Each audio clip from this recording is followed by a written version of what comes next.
Now, Jennifer, are you prepared to read today if we need it? Yeah, definitely. Good. Sam, you are prepared to read today? Certainly, Okay. certainly. And Jana, welcome. Jana, you're prepared to read today? Yes. Yay. Okay. You will definitely be the first three I do. I may have one or two others, but you guys can do it. And you can read it. And I will be showing it on the screen, so you can read it right off the screen if you want. Oh, All So okay. right. yes, perfect. Okay. So it's 8 o'clock, and other people will be drifting in. So I'm curious. I want to ask you guys a couple of questions. Um, this whole session today is about subtext. So to sort of get ourselves grounded or figure out what we're doing here, I'd love to hear from any of you about what you know about subtext. Now, I sent you a lot of information. I hope you read it or looked at it, or I sent you videos and stuff. I sent you a lot of information about subtext. But to you, what is subtext? What is subtext? What's being said underneath the actual text that may be diametrically opposed to what is written on the page, or it could be fairly well in sync. It's sometimes a acting choice or directing choice as to what the Ah, subtext is. okay. And Mm. you, good. Yeah, acting choice, directing choice, or writer choice. Where Writer the choice. the writer, where the story, and you're relating it to, which makes perfect sense, to storytelling. I like that. Mhm. Okay. And um, one thing to think about, which we'll be talking about today, is subtext is going on all the time. Every conversation, there is subtext. There is actually subtext in this conversation we're all having.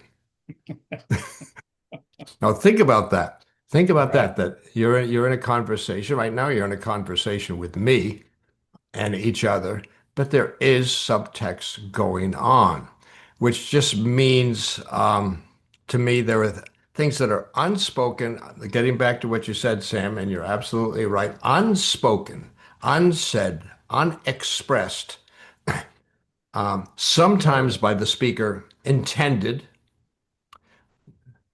sometimes unconscious, not intended, not Mhm. consciously intended. In other words, unaware. Sometimes there are subtextual messages that we get that the speaker or the person sending that message is not really aware of it. And made what you said, Sam, at the beginning, which is really sort of the typical way of looking at subtext, it's what's under the text, and many times opposite to or contrary to the actual text. And but sometimes the subtext we're getting from that speaker or presenter is opposite, but not intended. Right. And we'll talk about now that's interesting when you realize Yeah. you're getting messages from that person. That's not what they mean to get, but it is coming across. And many times, yes, characters in a script or just people in life, when you're getting those messages, number one is to be aware of what messages you think you're getting. We'll get into Right. that in just a moment. And then is that what that speaker intended or not? Is that in conflict with their intention? Back to all of you. Subtext. Any other thoughts on subtext? How you use it when you are aware of it? Um, I just thought of this really humorous example. I worked for my brother's plumbing and heating company for a while, and Hmm. I was just kind of like trying to figure out my way around DOS and some of these programs and stuff. And I had like a bunch of plumbers. They were really a great group. And then in comes this new newly minted architect, and he's got this great idea about how you're going to plumb all this hot water way back to one end of that house. It's going to be this great design, and you'll be able to have a hot tub back there. And the plumbers are like trying to, in a nice way, telling this really smart guy that it won't be hot. By the time it gets there, it's not going to be hot without trumping him, because I mean he's the guy with all the education. It was Hmm. really fun. And the guy was just insisting anyway. They were like throwing hints as best they could. And it was this great scene. Oh my God. And the one plumber that's like really is a long time young smart ass basically. He's like doing this thing with his tongue, like sticking his tongue in his cheek, sticking it out like, okay, whatever. We'll just plumb for you, idiot, you know? And it was the greatest. I mean, to me, that was one of the greatest subtexts that comes to my mind. And I wanted to laugh right out loud, but I realized I really had better not. You know what I mean? So Well, that's just speak great. for it. That's great, Jennifer. Thank you for that. I'm going to do it. One thing, the tongue.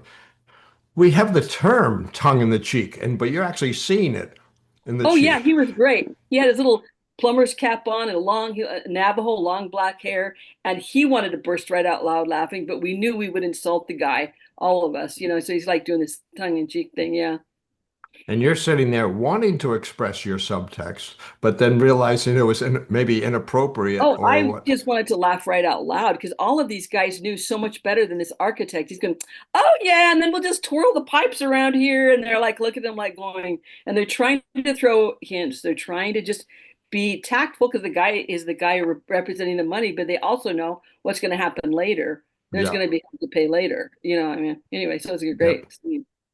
Great example. Great example. Great example of subtext in real life because does go on. Any other thoughts? Thank you, Jennifer. Any other thoughts about subtext or curiosities or questions? Well, welcome, Sean. Um, welcome. Thank you, Mark. I didn't. I had a feeling, Sean, you might not appear today. I don't know why. Did you? Yeah, well, I almost didn't, but here I am. You almost did. Well, I'm thrilled that you're here. Uh-huh. And when we get deeper into the scene, we're going to be talking about Sean. I may ask you to read one character. It'll be on the screen. You won't be challenged too severely. And will there be substitution involved? Substitution? Okay, I'll try. No. Yeah, you'll try. Okay, Jana, you raised your hand. Yeah, I was just thinking about the stuff that you sent us. Yeah. The most important, not the most important, but the most interesting thing I found is that we actually just say 10% of what we really think. I don't know where it was, but there was this information that we just really say 10% of what we really think in our head. Hmm. And I was just thinking that we have a lot more subtext in our life than what we really have. I mean, if it's just 10%, then we have 90% of subtext, things that we don't say or try to not say. Yeah, or try to not say. So thinking about that's great. I want to ask you a question. If you, Jana, are only saying 10% of what you're thinking, I'm just thinking about that. Yeah, I forgot who said that. Doesn't matter. That 10%. Is that the 10% you want us to get, or do you want us to get some of the other 90%? That's the question. That is a question. That's I why was that's why I'm asking you. that's why I was thinking that's so interesting. Is that I'm not saying so many things that are in my hand? Is it because I want people not to know? Or is it because I don't know how to express them? Or is it Hmm. because I have the feeling that I am expressing them through my facial expression or something like that, and then I Hmm. don't say it? How do that 90% come together? I think it was in the video that you said that they said it. Yeah. Yeah. And that's why I found it so interesting because, yeah, I'm thinking, am I hiding so much all the time? Yes. I, And I don't and realize. yeah, and what you've opened up, which is great, Jana, is I mean the 90, we'll talk about the 90%. How much of that are you hoping will come across? How much of that are you fearful might come across?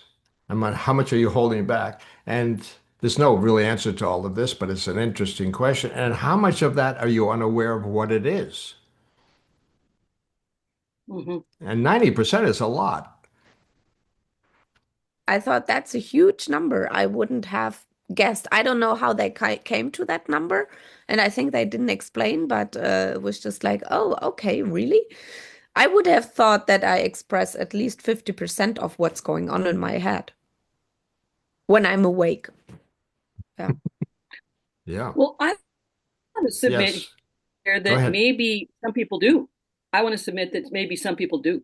They're looking Do, at maybe a whole bunch of people who really are conflicted or whatever, and maybe there's some people that really do are really wanting to be open. You know what I mean? And so their number, I'm just saying, could be quite a bit higher. They do their best to be as truthful without hurting people or whatever. You know what I mean? So I'm just saying. yeah. Well, you're talking, Jennifer, about someone who's talking to a large group of people. Is that Oh, what are you're we? talking? Okay. Well, no, Yeah. I'm just talking about in Okay. daily life. I'm not Oh, necessarily okay. talking about a large group of Okay. people. Yeah. And I think for our purpose, well, there are a lot of things that are interesting. For our purposes, what are we hearing from the other person? Whatever percentage it is, the percentage that is not expressed, um, are we aware of that, whatever that might be? Another question is, are we right? And how much of it is projection? And how much Hmm. of it is just interpretation? If it's 90%, there's a lot of interpretation going on to that extra information. And um, And it all gets down to what we've been talking about for the past few weeks, just conversations, just dialogue. The whole thing, every conversation is a negotiation. Well, you're negotiating around the subtext from both parties, and it becomes very, very complicated. And our goal is just to be, which we'll look at today, be super aware, try to um, intentionally thinking about, okay, what's really going on? Can I look at this and really understand what's going on? Which gets all the way back to what Sam was talking about when you're talking about characters like in a movie. You know, what's really going on in those characters? What's really going on? And we'll look at that a little bit today. What's really going on? Because the world of subtext, as a director, one way I look at a scene is with a simple concept. The subtext in the scene is driving the scene, not the text. The text is a result of how the character is responding or what the character intends. But the subtext is really powerful. And if you keep that in mind, you may end up with a much more dynamic scene, which gets back to interrogation and all that, but we won't go there. Yes, Jennifer. So could you say then that subtext kind of drives action more than text? Sure. Like action and reaction, they're Yep. reacting more to your Yep. subtext. Yep. Okay. Okay. And we've all had these moments when we've heard someone say, or we've said it ourselves. I don't know why I did that. Okay. I don't know why. Okay, which means I intended to do or something different or behave differently. I intended something different, but this is what came out. Now that's getting into that subtextual unconscious area, the hidden area. And that's when, for me, working with storytelling, and just working with people, this whole world that we keep working in becomes really fascinating when the characters involved in a scene are really not in control of the scene. Any other thoughts on subtext or anything with the material I sent you? I'm curious. Anything new that you discovered or were um, from that, Jana? You mentioned the 90%. I think it is in that video clip. The anything new that you discovered or thoughts before we start plunging deeper into this world? Nothing new at the moment. That's I okay. guess with me, it kind of begs the question of like, what is each person's motivation? Because to me, I'm kind of like the Emperor's New Clothes. It's like, yeah, tell me the whole thing. I want to hear the whole story. At least I think I do. You know what I mean? Uh, uh, but then I bump up against people that really don't. When you get right down to it, they're really pretty happy with things being pretty much status quo and not anybody getting shaken up, you know? So I'm just saying. Hmm. Yeah, well, I'm going back to what you said, Jennifer. What is that person's intention? Is that what you said? Something like that? I think so. I think that's like, what do they really want? You know, do Hmm. they want to rip it open and have everybody go, all right, this is where we're at, you know? I did want to give an example, but if I don't want to hog it, you know, I have to be careful. So There's a subtext for you right there. I don't want to hog it, but maybe you do. Yes. In other words, I'd really like to tell you a story, but I don't want to be the person hogging the story, but I'd really like to tell you a story.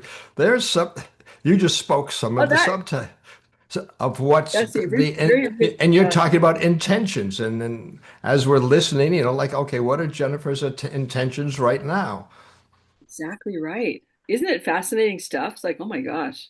Yes, it is. And I think your question, um, what is this? What is this character's intention? I believe when we're watching people in real life, and especially when we're watching a movie or something like that, that question is always going on in our mind. That's what we're searching for. Just like you said, I want to know more. I want, Emperor's New Clothes. I want to know more.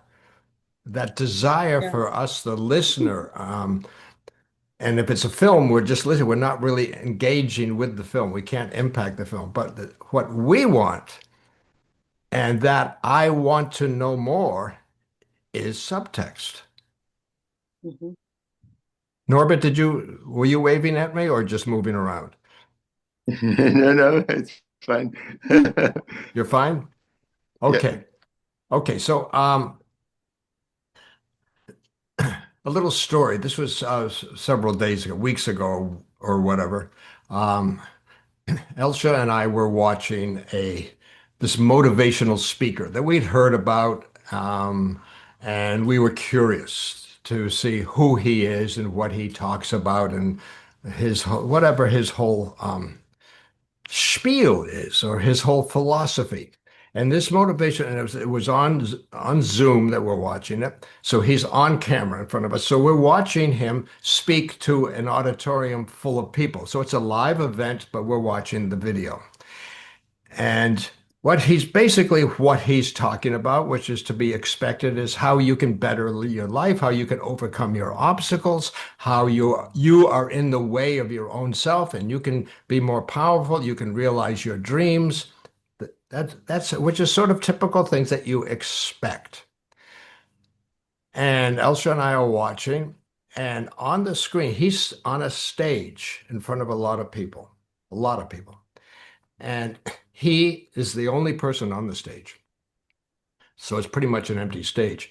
And he is walking back and forth and back. And now I'm doing that on my screen so you can sort of get the idea back and forth across the stage. And they get to the other and turn around back and forth and back and forth. And I felt myself getting a little irritated with all the walking. So did Elsha. Elsha at a point got up and went to the kitchen to get something, I think, just because he didn't want to watch all this walking. And so it created this visual disruption to what he's saying, walking back and forth. He also, and we watched the whole thing, and it ran about half an hour. And he also, and I'll show you how this happened. He also has this habit, which at first I didn't know was a habit, but later learned it was. He would be saying something, you got to do this, you got to do this. Okay, here's what's happened. You get in your way when? Yes or no? And he would put up his hand like this to this audience of what, 200 people, and go yes or no. Okay? Hmm. Now think about that. I'm going to slow this down because I want you to see it. Yes or no? Did he wait for an answer? No. Yes or no? Okay, then he go on to the whole thing. And I'm going, well, wait a minute. First of all, I find that irritating because he's asking me a question, but he's not My reaction, not interested in the answer. Not interested. Yes or no? And he goes on. So he's asking now the yes or no, very simply in terms of dialogue, asking for confirmation or agreement or lack of agreement. If he waited for how many people raised their hand for a yes and then how many for a no, then he would get an answer. Didn't do that. Goes on, keeps talking, moves off the stage, down into the audience. It starts going up and down the aisles and between the aisles to where it's hard for some people to see him, but he is connecting, I guess, more with these people. And every now and then he says, "Are you with me?" Yes, good. Again, this motion and asking the question and then moving on. So it became a habit. Are you still with me? Great. And I'm going, what do you mean great? Okay. And then would keep going. Now there's one moment he's down in front of the audience, in front of the very front row of people. So he is only a matter of a couple feet away from the people in that row. And he does this action. Yes or no? Are you with me? And the man sitting in front of him, who you could see listening, was very eager and loved what this man was saying and enthusiastic. Bless him. So this guy, the speaker, goes yes or no, and the man in the front row reaches up to give the speaker a high five, like that. The speaker's reaction when the hand hit, he went, "Oh," like that, shocked. And I went, "You want to connect? You just had a connection." And I don't. So now all I'm talking about now is behavior versus intent or content of the speech. Behavior can reveal subtext in many ways. Many ways it can reveal subtext. So as I describe that to you, what are your thoughts? Yes, Well, he John. felt like he didn't want any. Oh, I'm sorry, Joanna. Yeah, no, just wanted to say with this Well, yes or no, you but want to hear it. doing that he was pushing back people, right? I mean, he was always like, if you do that, you're pushing back people. You're putting a distance in between you and the people. Okay, that's great, John. I just want to open that up just for a second. You said pushing back people. My guess is, Jana, you're saying, as Jana, pushing me back. I feel pushed back, right? If Yeah. somebody Yeah. Which means to me, getting back to subtext and behavior, we individually respond to a behavior, maybe differently. It doesn't matter. That's fine. One thing with subtext, how we interpret or how we receive or the subtext we think we see is really up to us. And we're never wrong. We may be wrong in terms of that character, what they're trying to communicate, but we're not wrong in how we feel. That's why I'm going back to what you just said, Jana. I felt pushed back. Now, here he is talking to a group of people who paid a lot of money to hear him speak. And I think the last thing he would consciously want to do is push them away. And you're feeling, ooh, that contrary to, we assume, his intentions. Very nice. Thank you, John. Anybody else? Any other thoughts? Yes, Jennifer. Reminds me of something that I think my dad and certain teachers had done that are my experience of it. It's like kind of like this double speak where it's like if you're on a horse, for instance, and you go, "Let's go, horse," but then you jerk it back. You just keep saying, "I really, well, I want this," but you really don't, and you just jerk it back. And pretty soon, it's like for me, I'm like going, "I don't even like you anymore. I don't even know. You don't want to hear it." So anyway, that's my thought on that. Okay, I'm going back to your metaphor, the horse, the race horse that is, you're cheering the horse on, but pulling it back at the same time. Is that what you're saying? Well, as soon as the horse starts, "Hey, let's go, little horsey," and then as soon as the horse goes, "Okay, let's go," you just nosebleed, jerk it back. Uh-huh. And I'm like going, I've had that experience in my life, and it's like I have a pretty strong response. It's like that's just wrong. You don't do that. I don't like that. Anyway. Yeah. Thank you, Jennifer. That's great. I'm just going to, that, Jennifer, another personal response to behavior.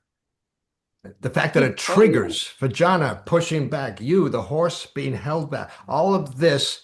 And just to repeat what I said before, you can't be wrong. I If really someone, like that part. yeah, well, the thing is, I've had times in my life when I tell people how I feel. How can you feel that way? I don't, I just do.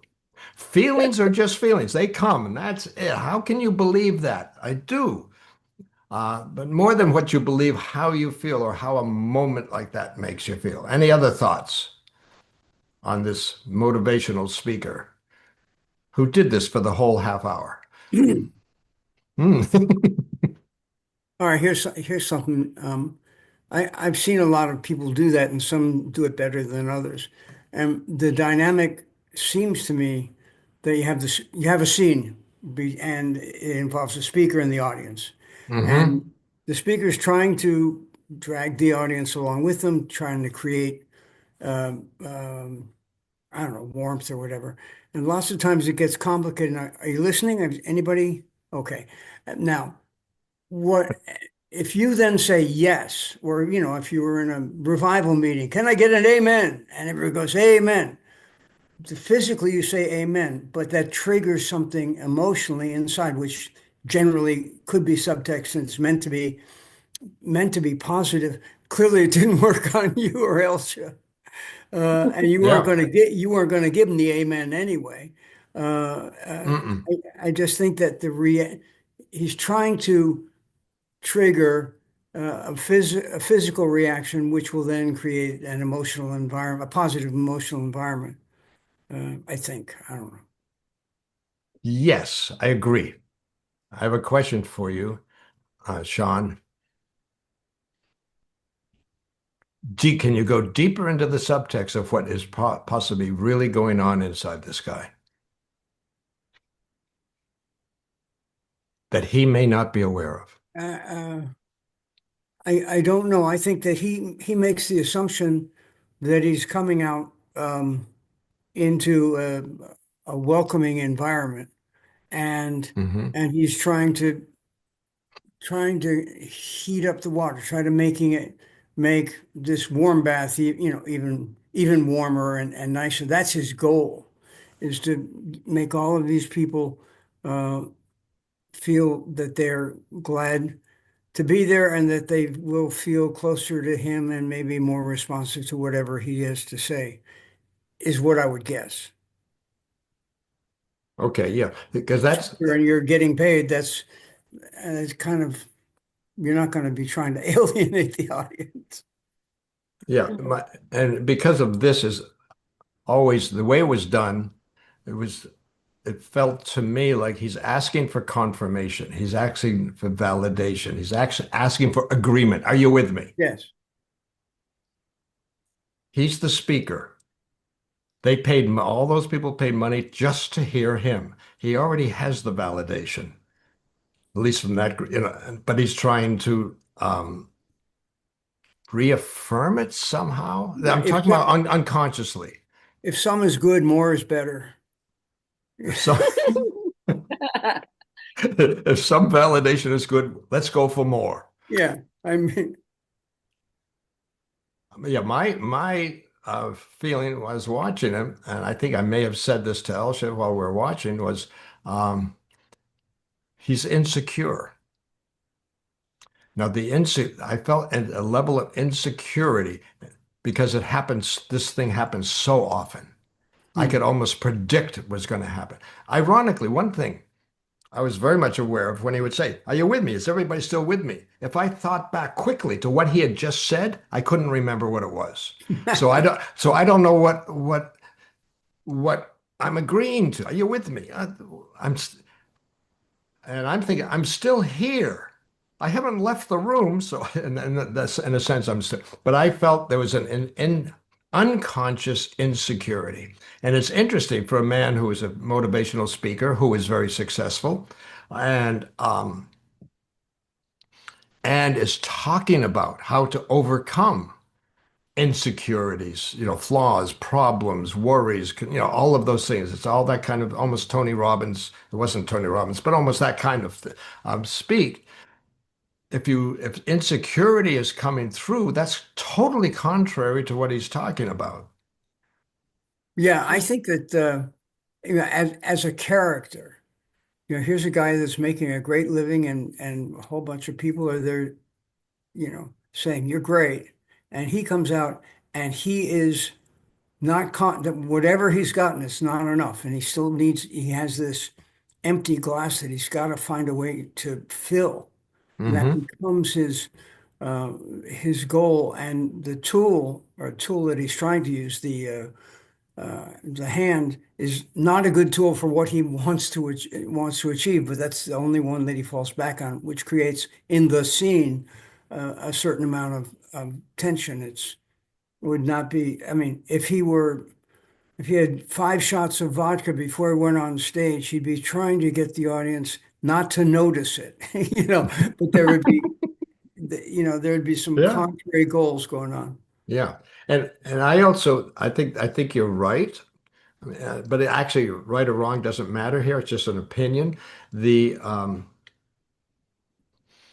I had the same reaction, and Elsa did too, to the pacing back and forth. Hmm.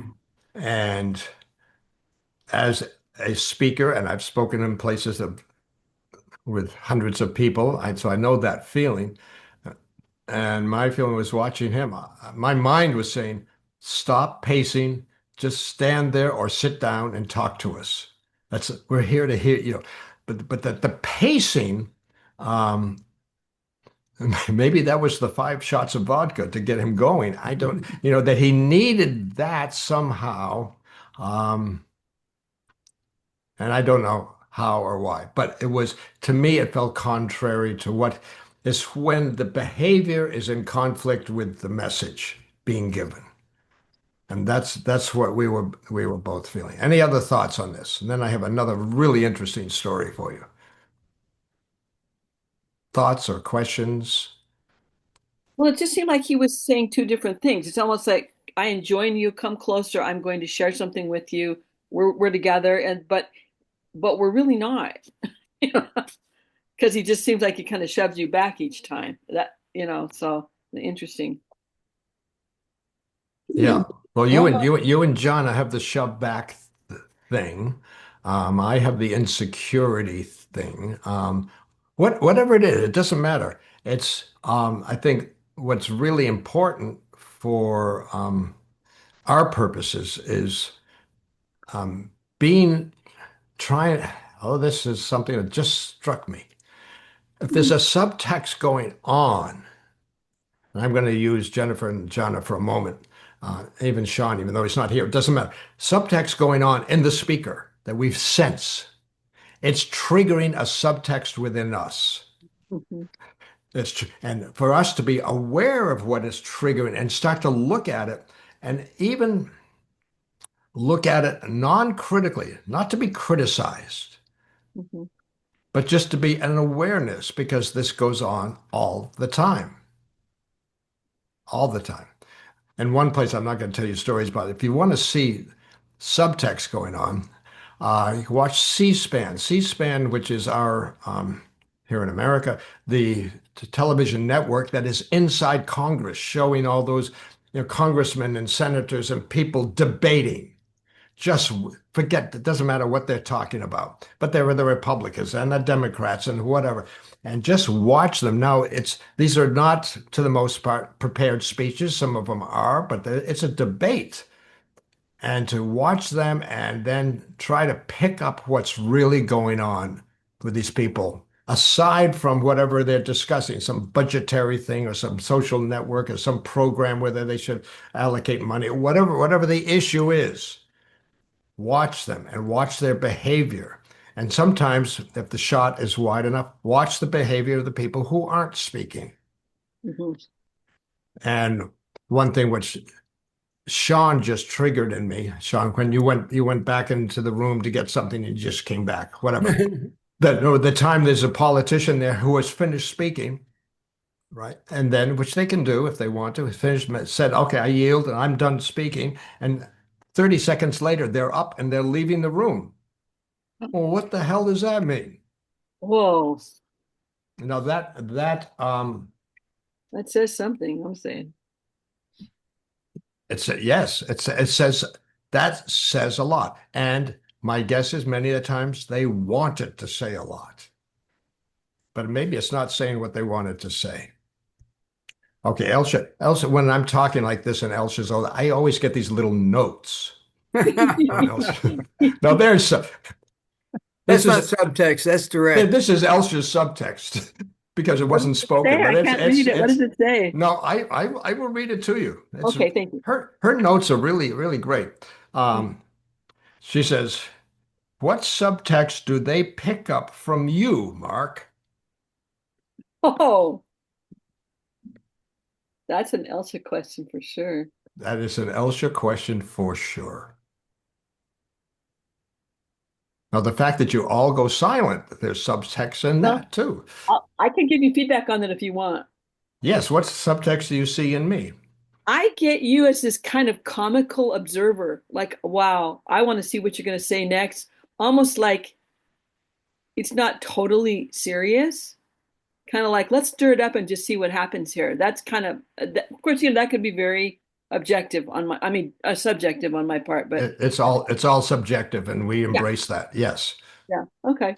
The comical, you said comical? Is that what you Yeah, said? kind of like inside, it's not mockery, but it's like kind of like the whole thing is almost like a play anyway. Like even having a conversation about subtext, and that you're like going, let me throw this out and see what happens.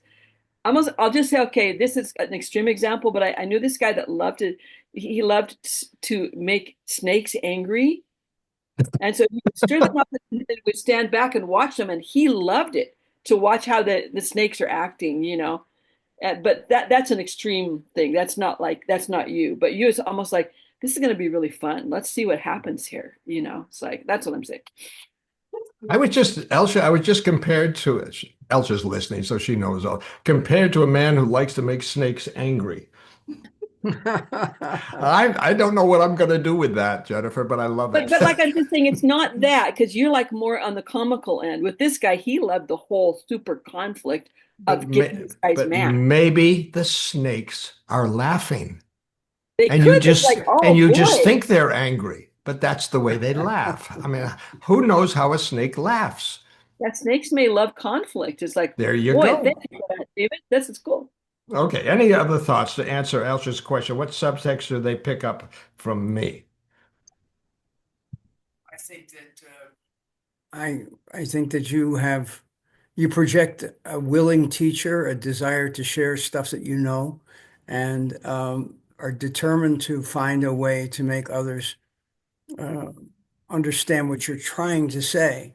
And if it doesn't get through in one way, then you change the tactic. But what I think home base is your desire to teach and share is what I get. And and I I love how you switch characters in an interrogation where you can be just so fucking hostile, but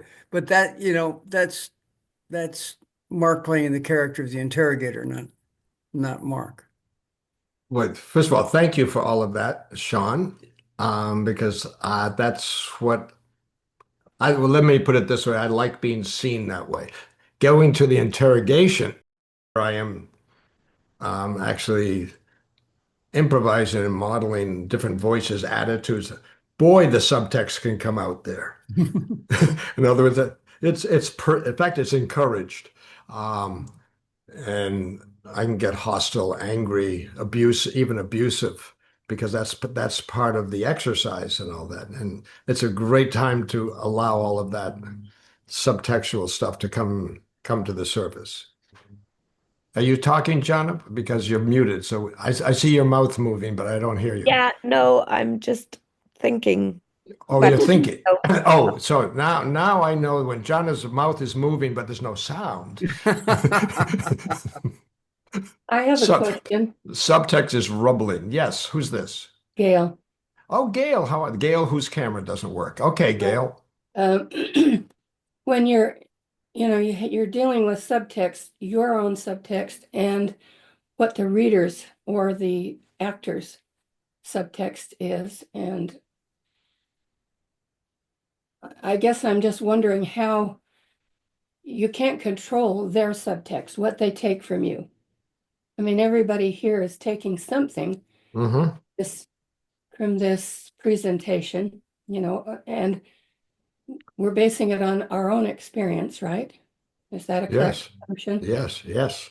So with the guy who's on stage and doing that to me, I thought he was a bully, Ah. and demanding that I agree with him and stuff like that. So that Ooh. would be my read on his subtext. So, and there's no way to control what somebody brings to that, what their subtext is. So as a director or as a writer,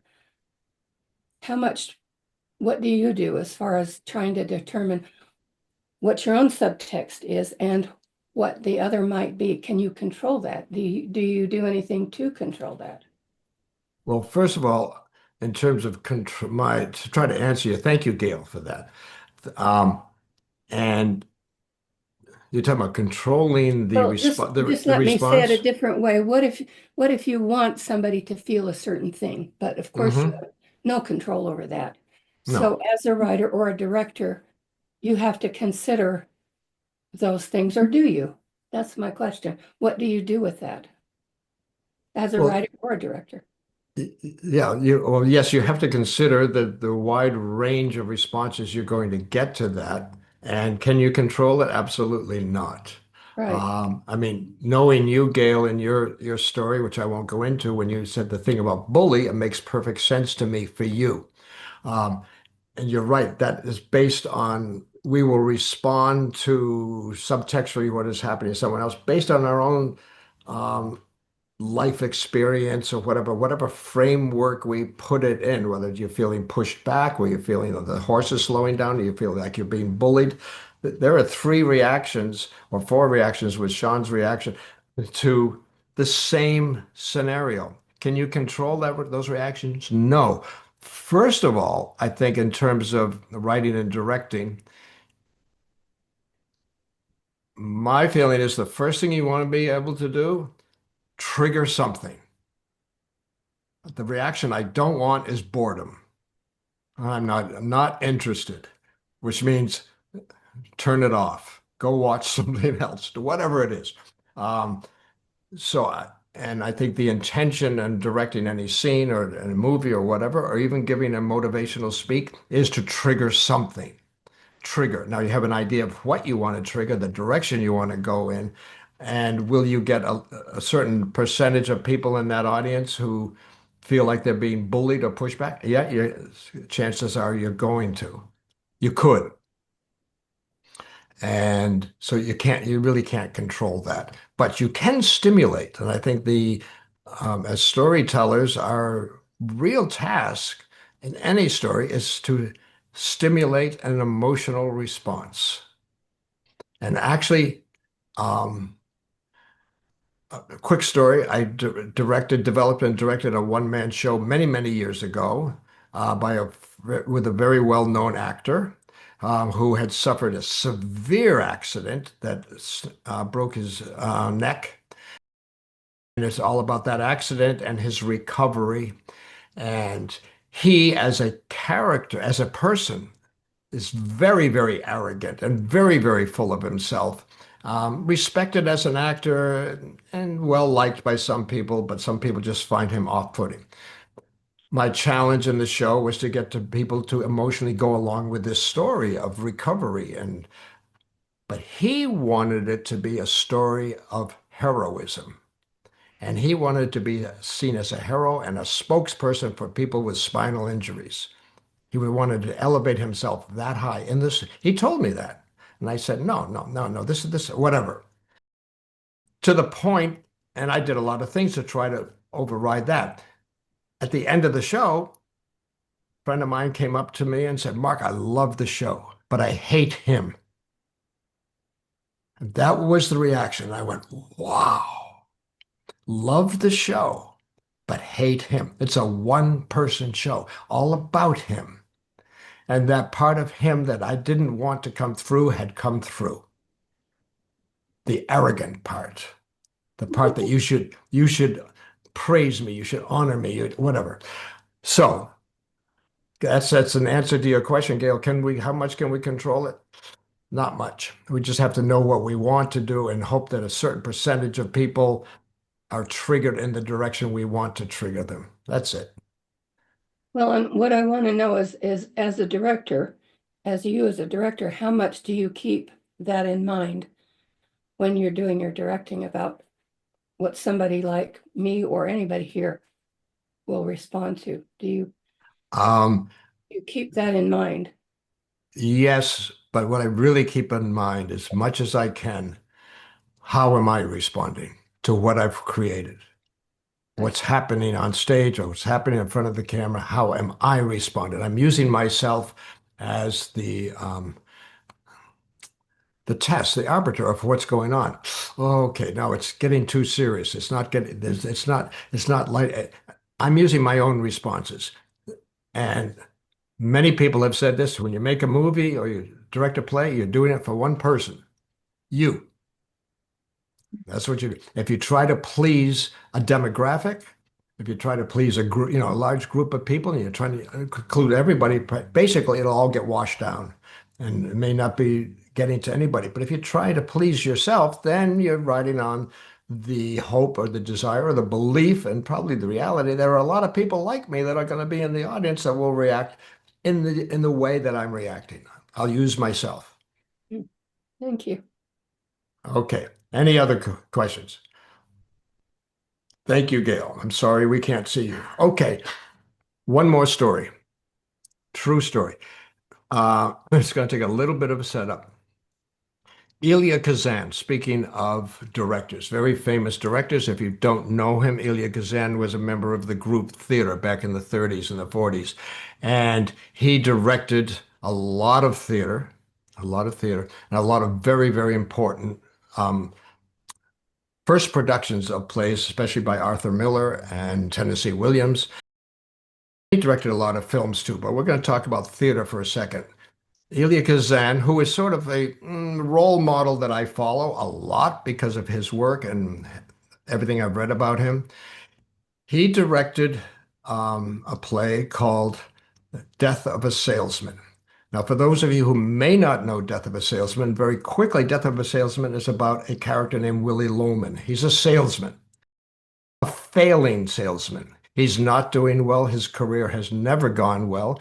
He has a wife. He has 2 sons. He has a family to feed, and he's struggling. He's always struggling and facing failure and disappointment almost constantly, to the point of suicidal tendencies and to the eventual suicide, death.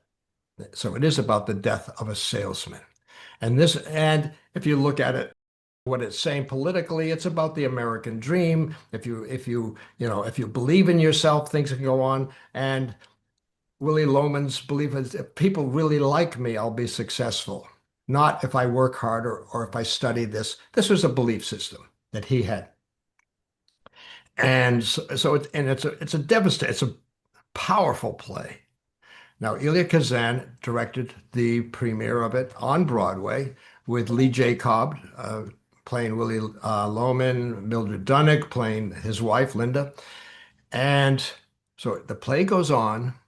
It's a huge hit immediately. It's by Arthur Miller. The theater-going audience knows who Arthur Miller is and some of the other plays he's written, The Crucible and things like that. It's a big hit. Okay? And now imagine it's playing. It's almost sold out all the time. It's on Broadway, and it opens, and everybody's thrilled that it's going so well, obviously.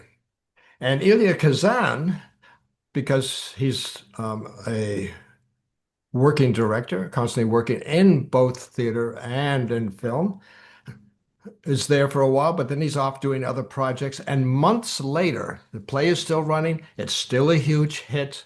It's doing very well. Months later, he comes back and to see his play. And he watches the play, and he's horrified. Horrified. Now, as the play is running, when actors like Lee J. Cobb or Mildred Dunnick, who have gotten rave reviews, when they even make their first entrance, huge applause. Now, I'm going to ask you something. You're watching a play, and an actor that you know well by name, maybe you've never seen them before, but they come on and you applaud, or the audience applauds. What's the subtext? What does that mean? It's not that the entrance was that brilliant, they just walked on the stage. Why are the people applauding? Why are you applauding? Actually, you're applauding, the audience is applauding because it's a well-known actor who has rave reviews. You're applauding their success so far. You can't be applauding the performance. You haven't seen it. You're applauding the success that actually led to you being there. So the play keeps running. Elia Kazan is watching, and at the end, there's a big standing ovation from the audience. Thrilled, brilliant. Now it's applause for the performance. Great. But Elia Kazan is bothered. Now, I learned about this in a book called On Directing by Elia Kazan, which is a compilation of some of the writing he did. And this is a letter which he wrote to all the members of the cast after he saw that performance. And in that letter, he said he had been there and he was horrified. And they're probably wondering, what? The audience loves us and all this. He says, you have lost the soul of the play. The soul of the play is gone. The soul of the play is about people struggling against failure, struggling to be recognized, struggling to be acknowledged. Willy Loman just wants to be seen, wants to be acknowledged. His wife's character even has a line about people should pay attention to her husband. Pay attention. He deserves attention. Now think about this, all of you. What are those actors getting every night when they walk on the stage? Acknowledgement, attention, praise. In fact, before they go on, they know they're a hit. They walk on as the actors, riding on a wave of success, yet trying to portray characters who are swallowed up by failure. So Elia Kazan said, you lost the soul of the play. We have to get you back. In other words, the subtext of the actors was overriding the subtext of the characters in the play. Mark, do you think it would have been different if he had gone to the theater that night and just understudies were playing? Oh, yeah. Absolutely. That's a great question, Sean. Yes. First of all, understudies. Oh, okay, I'll stay. Now you're dealing with, quote, unknowns, and maybe the understudies are people that they don't know. The names, and they don't Right. know. The audience now is actually closer to the core of the play. These are characters you don't know. These are unknown people, unrecognized people, unvalidated, whatever way. Yes, it would have been very, very different. Totally different. So in some ways, he claims that the actors have lost the soul of the play, but it's part of it is just the audience has interfered with what he thought should be going on. Yeah, yeah. No, you're making a great point. Yeah, it has. Success has damaged the play, the audience's experience of the play, because now they're expecting a dazzling play. Mhm.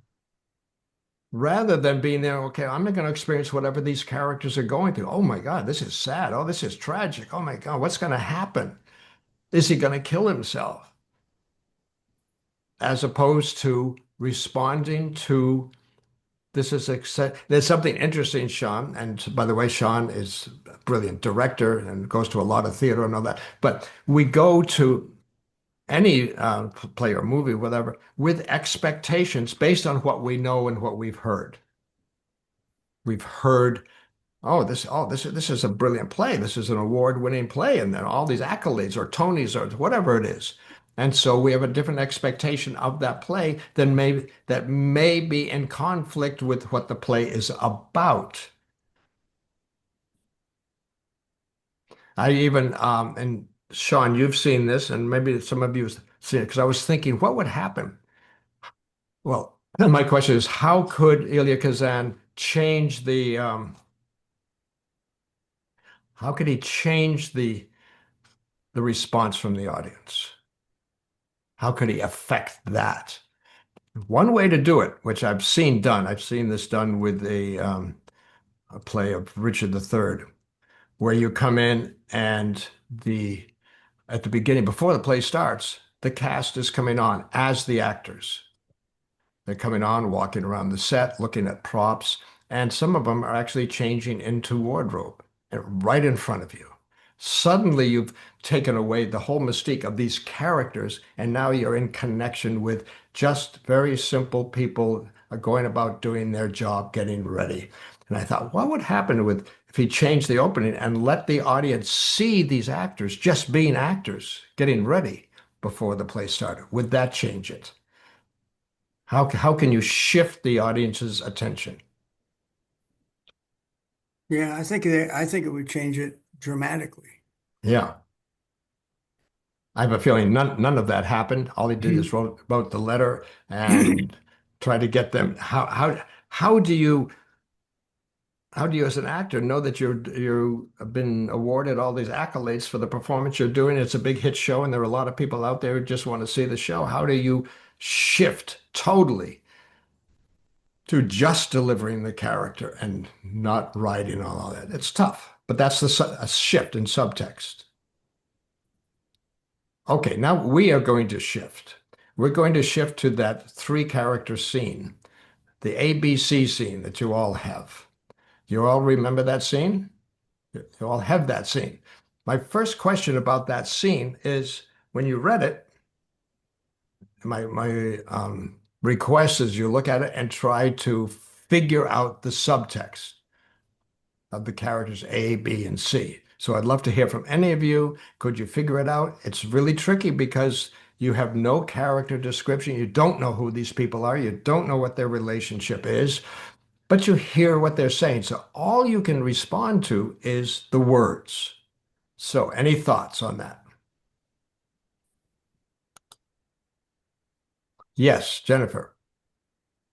Not anything about the lines so much, but just the relationship of these people to each other.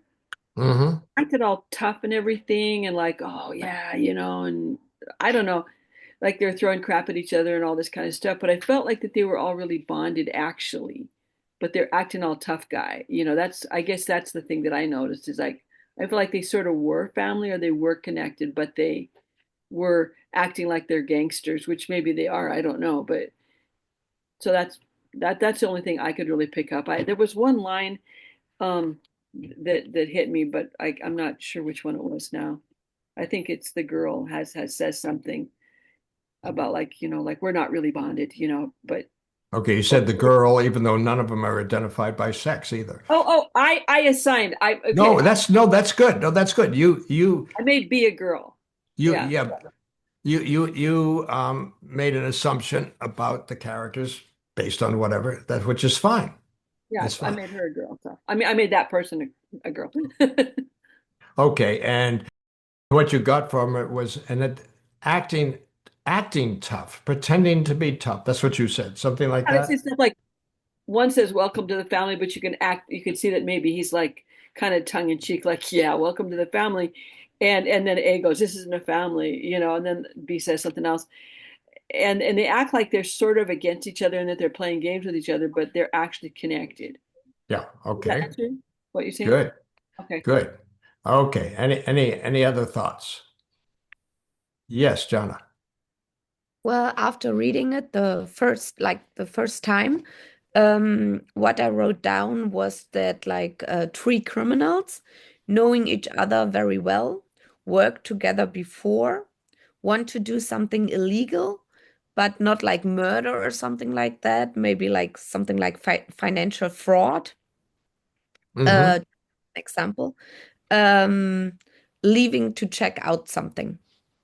That were my first thoughts after reading the scene. And I didn't, for me, they sounded all very male. Mm-hmm. I identified no female. And I would assume, Jana, that's great. I would assume, Jana, if you were told one of them was female, you would say, okay, but she's acting very male. In other words, that maybe, which is a little bit of what Jennifer's saying, this sort of acting tough. So um, Yeah, like Lauren Bacall. The B I saw kind of as like a Lauren Bacall. Like she's not that tough, but she acts like she's really, really tough. So okay, And good. I thought about like, and one feeling that I got was like that um that A is a little bit more controlled by B and C, but I couldn't make out who's the head. I like read Hmm. it more times. I was like trying to find out, well, who's the head, who's the boss, who's, because they seem like they're working together. So who's the boss? Hmm. But I couldn't decide if B or C. Okay. Okay, Yeah. we're going to read the scene in a moment, and that's a warning to Sam and Jennifer and Jana, because I'm going to cast you in this. Any other thoughts before we go and actually look at the scene? And you don't have to find it, Jennifer, if that's what you're worried about. It'll be on the screen. And you're muted, Jennifer, but that's okay. Okay, any other thoughts before we actually look at the scene?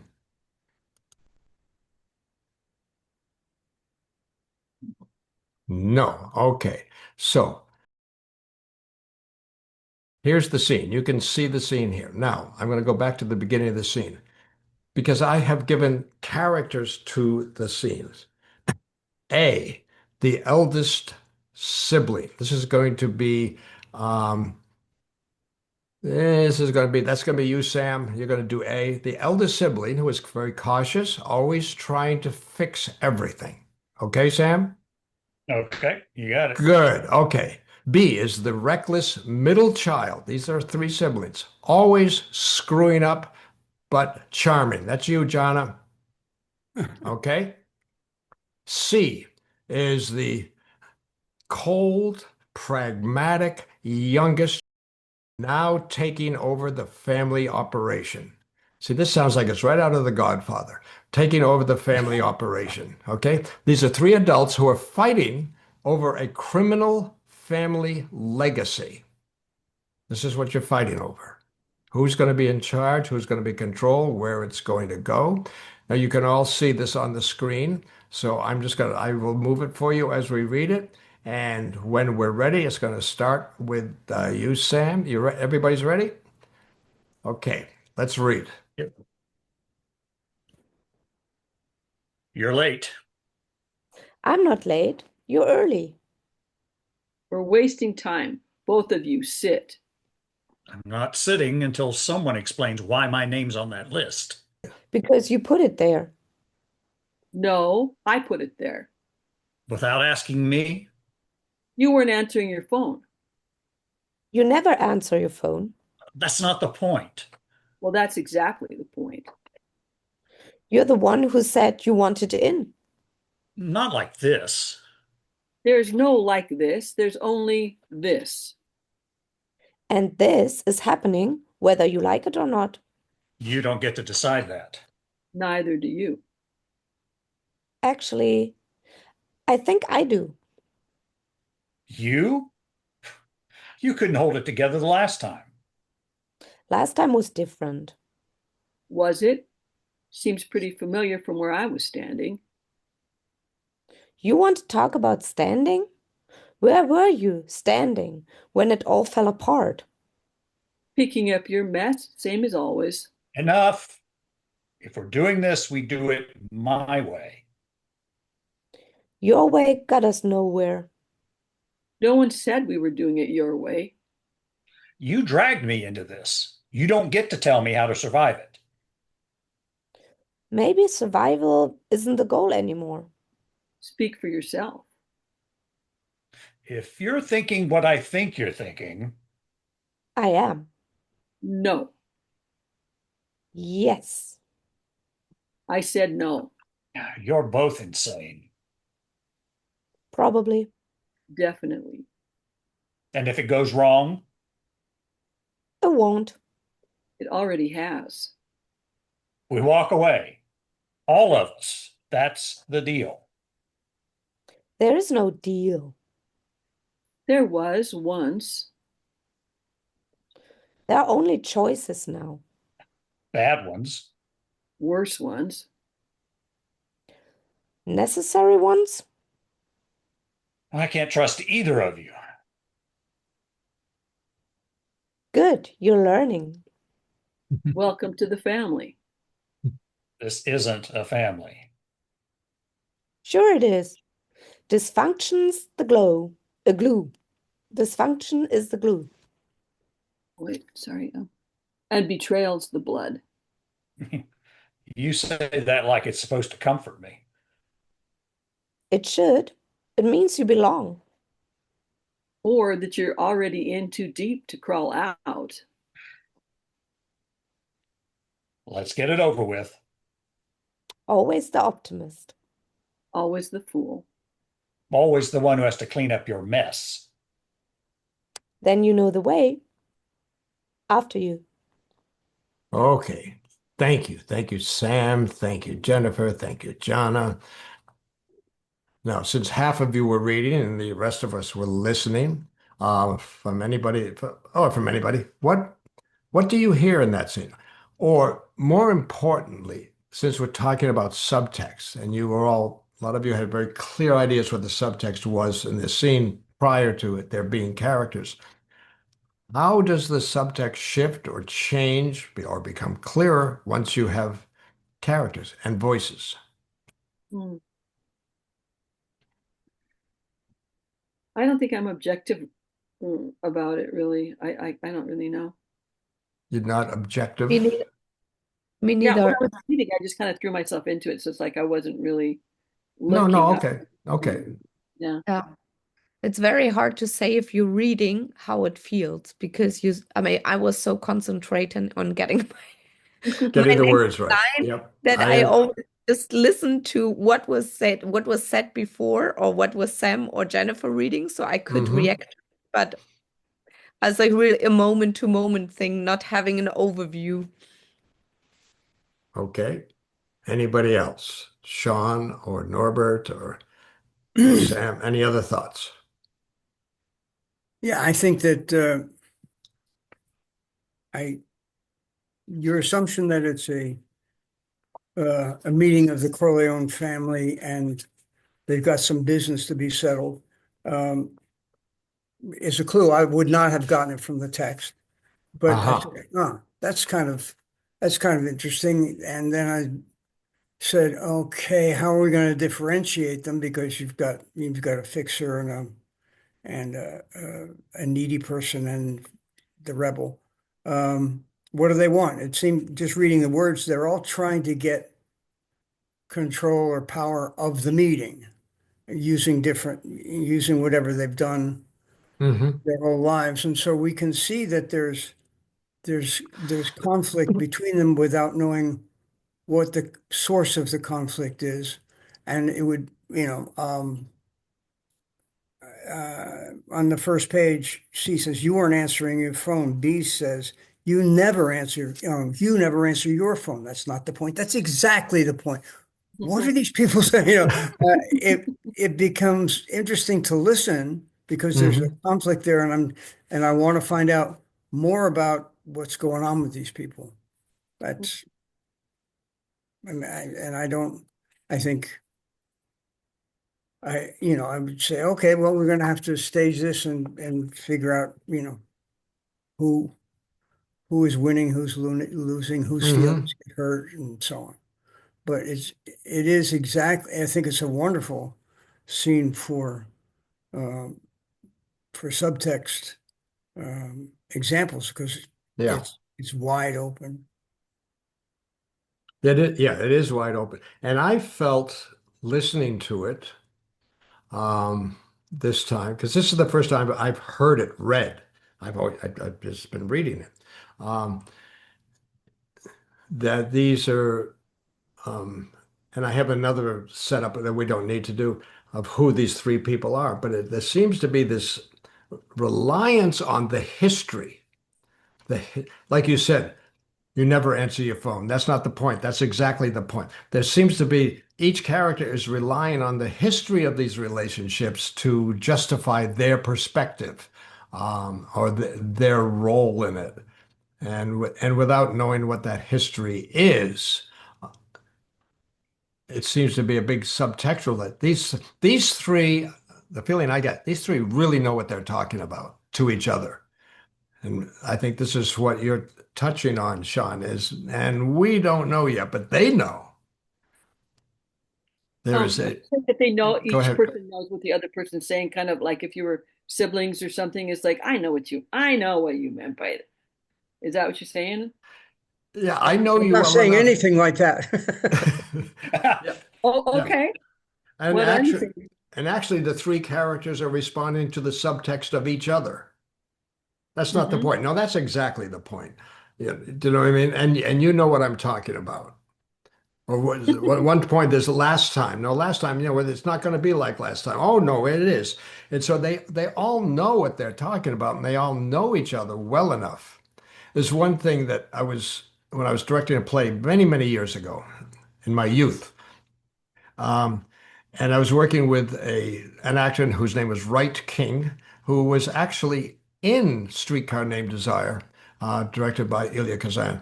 But I was directing him in a play, and he said to me, as we were talking about the character, he said, Mark, I don't think it's important that the character understands what I'm doing. Now, the I is as the character. I don't think it's that important that the audience understands what I'm doing, but it's crucial that they know that I understand what I'm doing. Hmm. In other words, I know this guy really knows what he's doing. These three people really know what they're talking about. They're very clear with each other. They're really responding to each other, and that we're riding on that. And that's what I'm picking up from this scene when you read it, was these people really know each other well. That's why I think the siblings idea works well. And other scenarios that I considered, three co-workers, yeah, but they still need the dialogue seems to imply a history between these three that they're all referring to, and this is why I mentioned the Wright King. I don't have to know what this history is, but I have to know that they know what I'm doing, which makes me curious. It makes me curious to learn more. I'm going to hang in to see eventually if the aspects of the relationships and these characters that I don't understand yet, eventually I will. So that was my feel. Yes, Jennifer. Did you write this? Did you write this? No, do you want to Did you know who write? wrote it? Yeah. AI.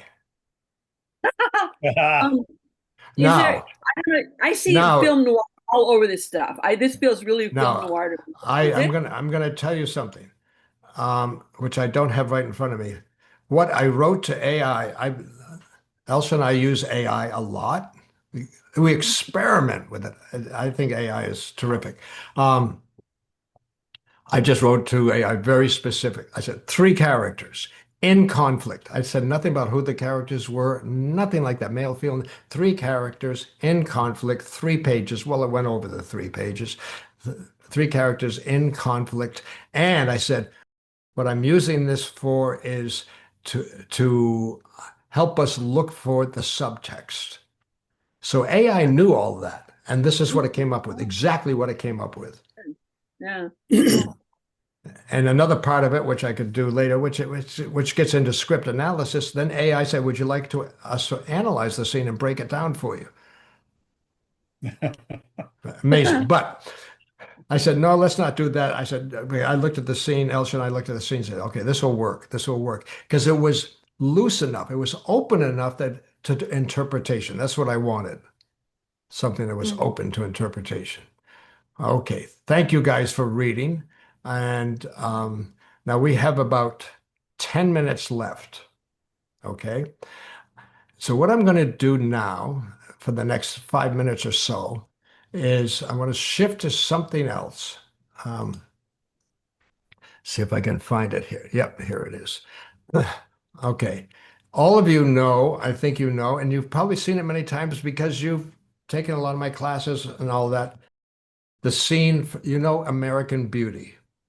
And you probably know the scene American Beauty that I've used a lot, which is between Carolyn and Lester, where they're arguing over the car that he just bought and where has she been, and she looks terrific. It's a great scene. Now I'm going to put this scene on the screen right now. And this is a scene where Lester is at home watching the TV, Flintstones at home, and he's sprawled on the couch in his underwear drinking a beer and watching TV. She has just come home. She's come home happy and all of that, thrilled with her day, and then comes home to discover a car in their driveway, a big red Pontiac GTO. It's a strange car. And she comes in and confronts him. Now, I'm going to show you right now just the first 1, 2, 3, 4, 5, 6, 7 lines of dialogue. And my question to all of you, or each of you, is going to be, what is the subtext? So he's lying there, sitting there, watching TV. She comes home. He notices that she's there. His first line of dialogue is this right here. What? What's the subtext? Throw out whatever comes to you. Why are you bothering me? Yeah. What? Why are you bothering me? Okay. Yeah, it really feels like that, kind of like what now, or what do you want? That's what it felt like to me. Oh, Okay. why are you controlling me? Why are you controlling me? Okay. Why are you interrupting me? In other words, in that one word can be a lot that we will consciously or unconsciously attribute to that line. What's the subtext here? Now this line here, just going back to what a lot of you said about what the subtext of the first line is, this line, the second line does not answer it. Think about what? Doesn't answer what you said. Why are you controlling me? Why are you bothering me? She shifts slightly to something else. Okay. So what is that second line? Whose car is that out front? What's the subtext? What the What did you fuck have do? you got us into? What have you got us into? Okay. What did you do? What did you do? Now, both of those, there's an assumption that he has something to do with that car. Good assumption. Anything else? I'm just going to throw out that you get the tone of like she's calling him out. She's calling him to be accountable for that car. Yeah. I don't know how Okay. to get the subtext, but that's just what I got. Okay. Let's go to the next line. Now, the next line is actually 3 statements. The first statement is this one.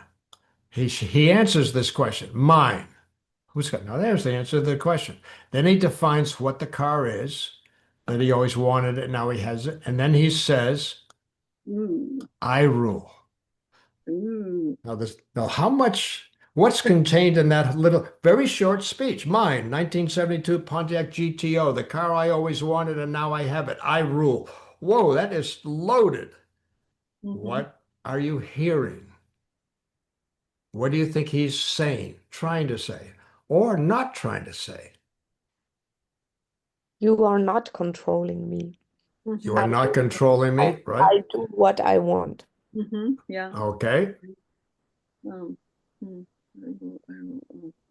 Also, I get the impression that he's kind of like, if a dog comes up to you and they may be growling at you or whatever, you just shove them in the nose and go, get back, man. This is Nunya.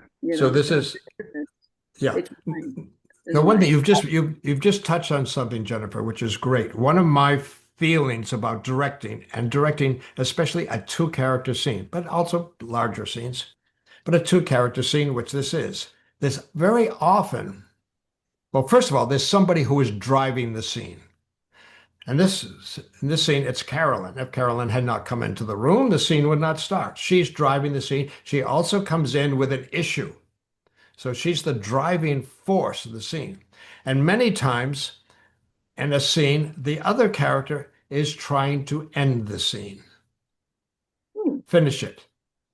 And it's just a dynamic that happens frequently and many times in terms of working with actors. And even if you say to the actor as the character on every line, end the scene, end it.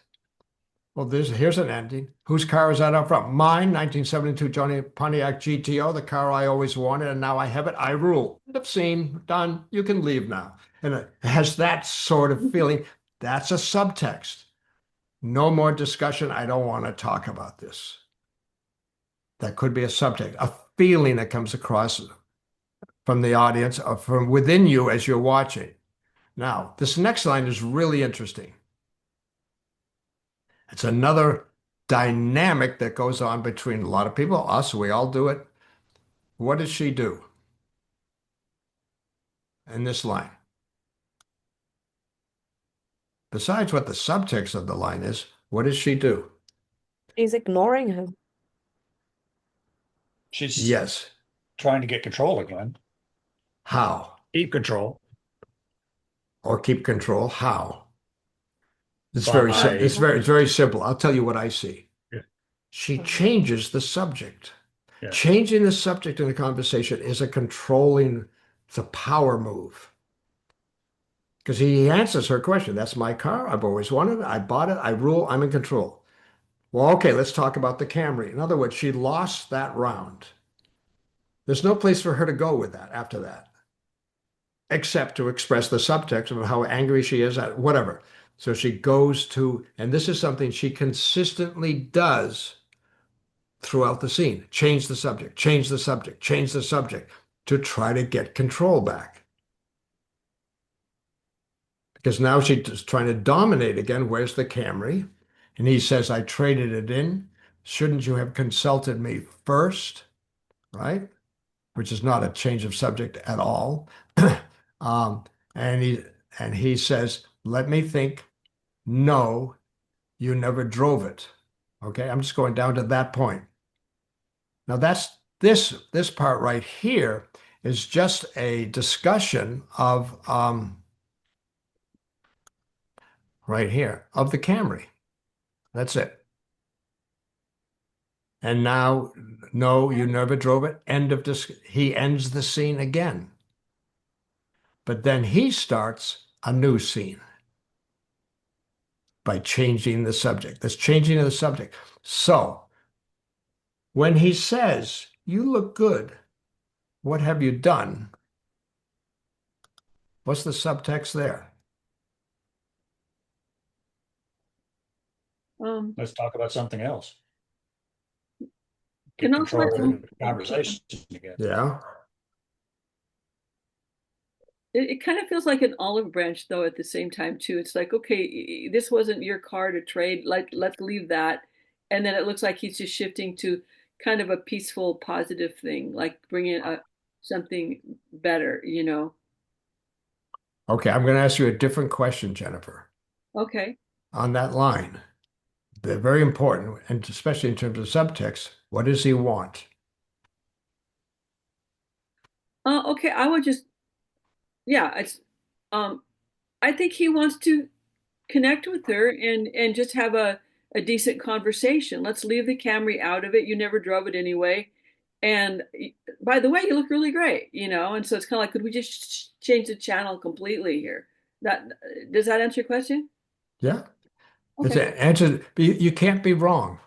You can't be wrong, Jennifer. You can only be what you feel, what you get from it.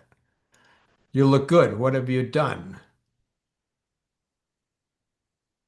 Or if you look at this section, just this section, you look good. What have you done? Where's Jane? Jane's not home. Interesting. This Jane not home is a line almost out of Tarzan. Tarzan and Jane. Jane not home. Anyway, you look good. What have you done? Where's Jane? Jane's not home. Now look at this. We have the whole house to ourselves. What the hell does that mean? First of all, I'm going to go back again. This line here, change of subject again. You look good. What have you done? If it's a compliment, or if he's feeling emotional, he's feeling romantic, whatever he's feeling, what does she do? She changes the subject, which subtext wise says, I'm uncomfortable. I don't like where this is going. Hmm. Where's Jane? He answers the question, and then he changes the subject in a way himself. We have the whole house to ourselves. What does that mean? He'd Well, like to go to bed. have sex Yep. with. Yep. Which is maybe why he said, you look good. You look good. I haven't seen you. Subtext, you haven't looked this good in months. What's going on? It's a compliment, but it's also a question. It's a curiosity. Where's Jane? Jane's not home. We have the whole house to ourselves. Shall we get naked right here on the floor? Whatever. There's so much. The reason I picked this scene, and this is as far as we're going to go with it right now, pick the scene is every line is so loaded with potential subtext, because this is not what this course is about, but it gets us back to how you're working with the actors, interrogation process, exploring what's going on inside the character that you want the audience to pick up on. Even if the audience does not, we, the audience, do not pick up on it consciously. We're not doing it, we're not consciously picking up on it. I'm not aware. We're just feeling it. Okay, I'm stopping there for the moment. Yes, Jennifer. What is this thing, a beat? I'm just curious. It probably doesn't have anything to do with what we're talking about, but I'm just curious what that is. What this is right here? Yeah. It's a beat. I'm being nasty to you. It's a beat. Oh, you're just being like a character. I'm going to tell you two things. First of all, in this script, if you look at the script, I'll show you here. Right here, Lester is talking, right? Mm-hmm. And right here, he's talking again. Mm-hmm. This is almost one speech. A beat breaks it up. Sometimes we'll write in a beat just to break it up for the reader, to get the reader to stop for a second and then keep going, Okay. rather than running this all together. Then again, a beat is a shift very often of some sort. A shift where you rethink something. Right here is that beat is the moment when he changes the subject. So this is the writer controlling the rhythm, the tone, and of the scene by putting in something like a beat or silence. Sometimes I'll write something and put silence because I just want it to be quiet there, so you can feel the emptiness for a second. So it's that's what it is. You can interpret it any way you like in terms of what's really going on. In fact, there's another one right here. A beat as Carolyn stares at Lester. That's another moment of silence. Then she sits on the couch. There are two actions. That's the writer controlling the rhythm and the movement of the characters and the scene. Okay. And there's one thing that Edward Albee, who you may all know who he is, very famous playwright who's no longer with us, but he wrote Who's Afraid of Virginia Woolf, maybe his most famous play.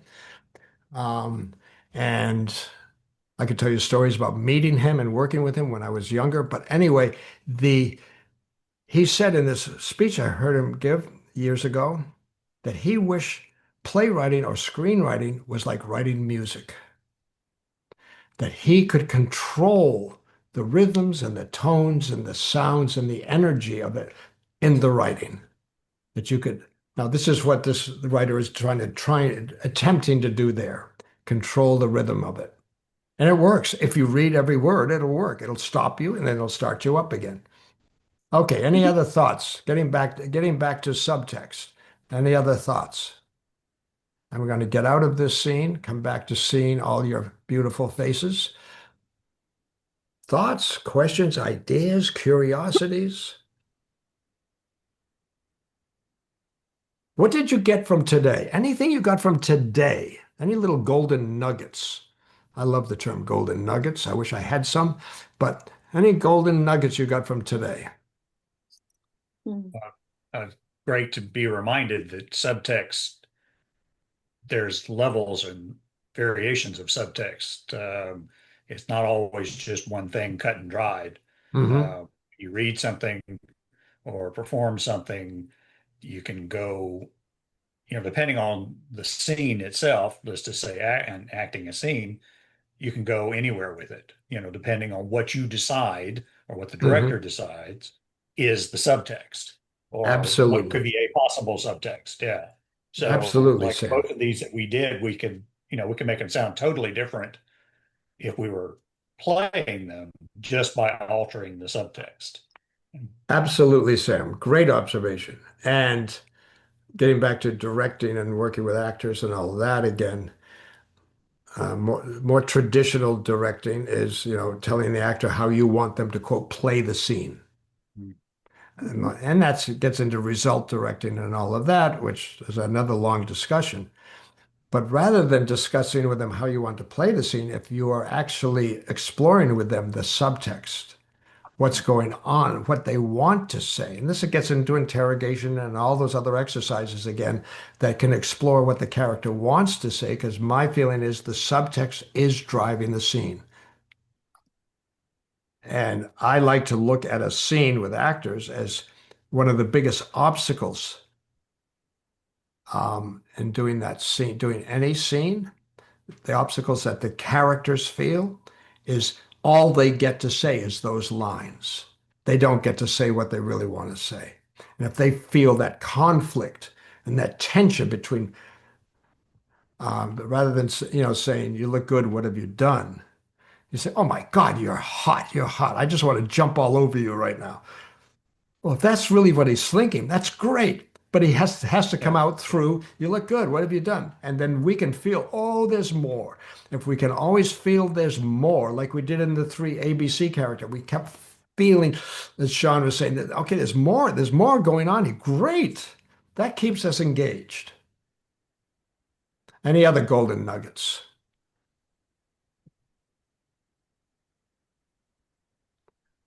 I just have a question for you. Okay. As a director, you have to manage you have the subtext of what you want to have happen as you're directing, but also the character who's playing or the actor who's playing the character has their own subtext that they bring to the scene. So as a director, you have to manage that as well. Hmm. Is that correct? Well, yes and no. But a great question, Gail. Great question. Think about this, the subtext for a character.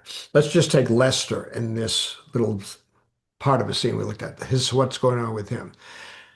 You mentioned what I think the subtext is, right? And then you have the actor playing Lester, what he thinks the subtext is.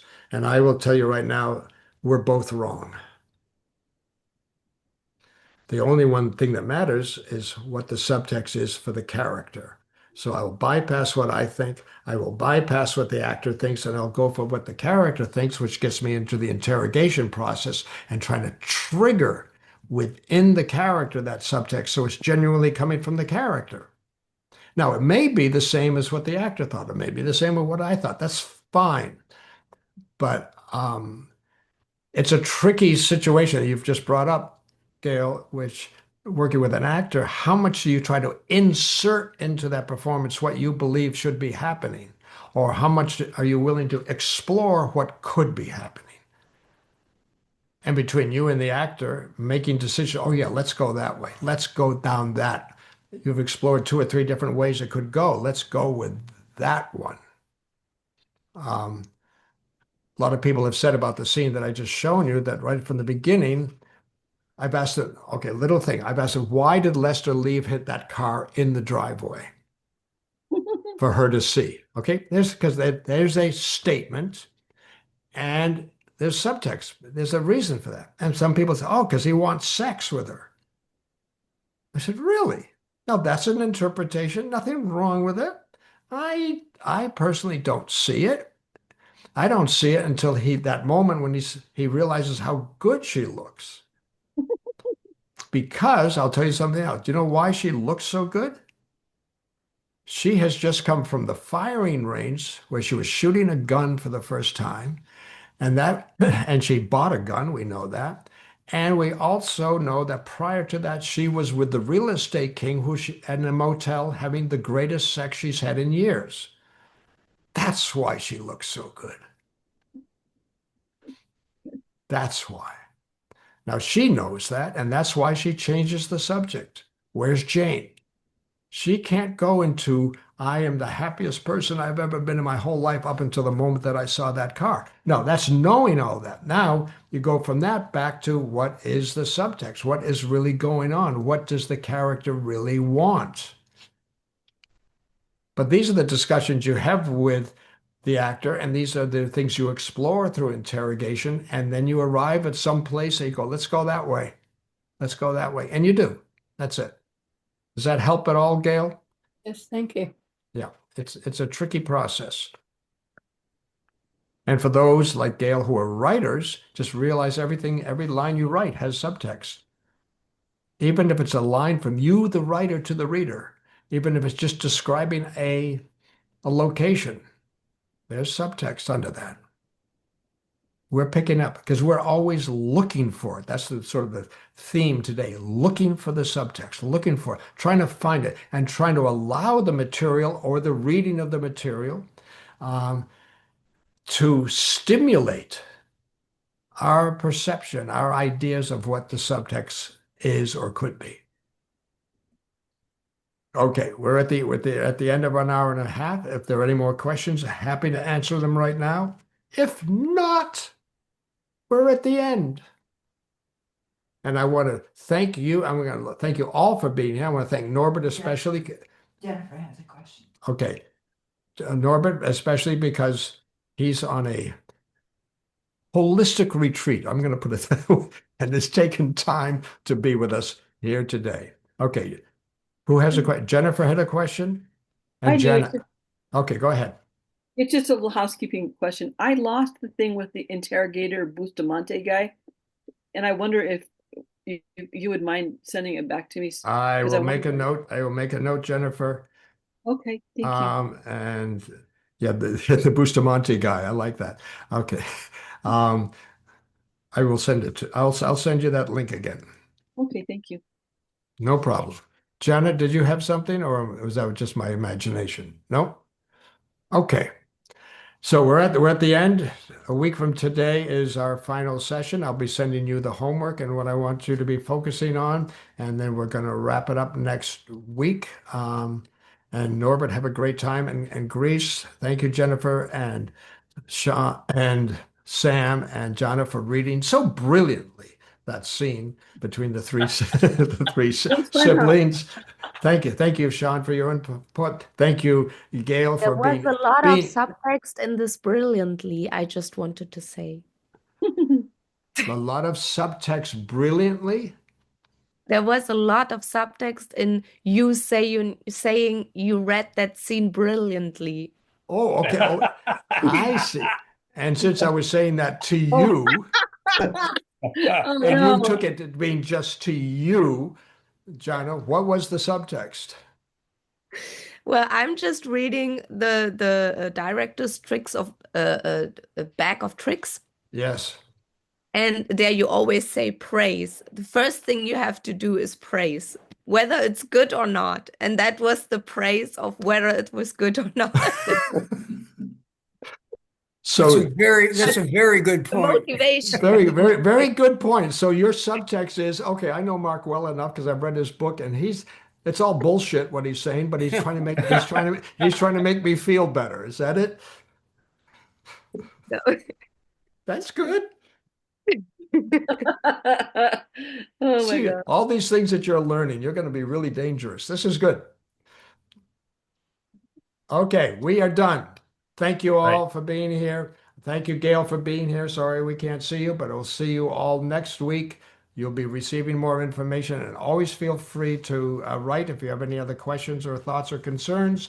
And I will see you next week, and I will send off this clip to you, Jennifer. Okay. You're very welcome. Bye-bye. Well, Bye, guys. Bye-bye.